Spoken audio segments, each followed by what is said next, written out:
Last week, it was plans to stop sales of petrol and diesel cars by 2030, plus the 7 deadly bins and the imaginary meat tax that were going to be banished.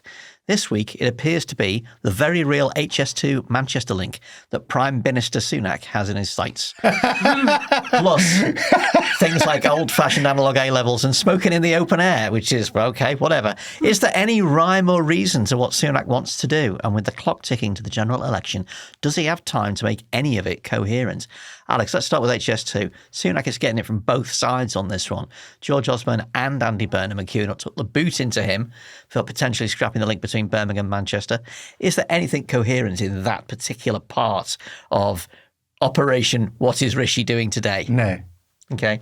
So that's your short answer. Right. Well, it's been fun. Let's all go home now. Okay, so I owe it to fee-paying listeners to expand on that, I suppose.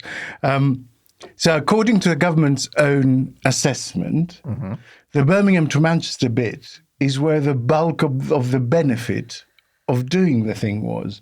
This is what they said when they scrapped the Manchester to Leeds bit and the Midlands to Leeds bit. They said, oh, we're scrapping those because we can do them a slightly different way. And the bulk of the benefit to the region will be delivered by the Birmingham to Manchester bit. So scrapping that just leaves you with what? I mean, 100 billion to shave 15 minutes of the train journey from London to Birmingham, which was quite a short train journey anyway. It's about capacity, though. Yeah, but it's about minimal increase in capacity to Birmingham. That's the point, right? It's not where more capacity I go to is Birmingham needed. 7 times a day, Yeah, and actually but I it's really need But this. it's not where more capacity is needed, right? So just to give a very, very brief history, it was meant to connect, first of all, it was meant to connect to HS1.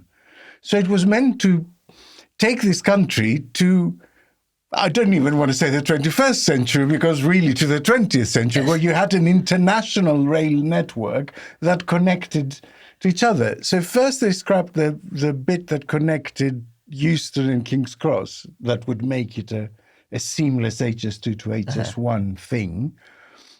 Then they scrapped the bit that was going to go Midlands to Leeds. Then they scrapped Manchester to Leeds. Then they said it's probably not going to get to Euston straight away. It will get some small town, Old Oak Common, outside London. And now and in the end, it will just end up a sort of a steam train between two villages, ironically called the HS2. I think. I think that's where we're heading. But I mean, it would have been, not that any of us in this room is particularly interested in one decent memorial to this government, but it would have been at least one thing that was physically, clearly visible, a genuine change to the country's infrastructure. And, even that, with all the sunk costs, is this not enough to justify it in the eyes of the cabinet? Well, look, I mean, a government should never be in a position where we've already spent a lot of money is justification for continuing to spend money. But there has to be quite a high threshold, right? I mean, first of all, in my mind, something that was conceived in 2009 and approved in 2010 should not be the subject of debate in 2023. It should be nearly done, right?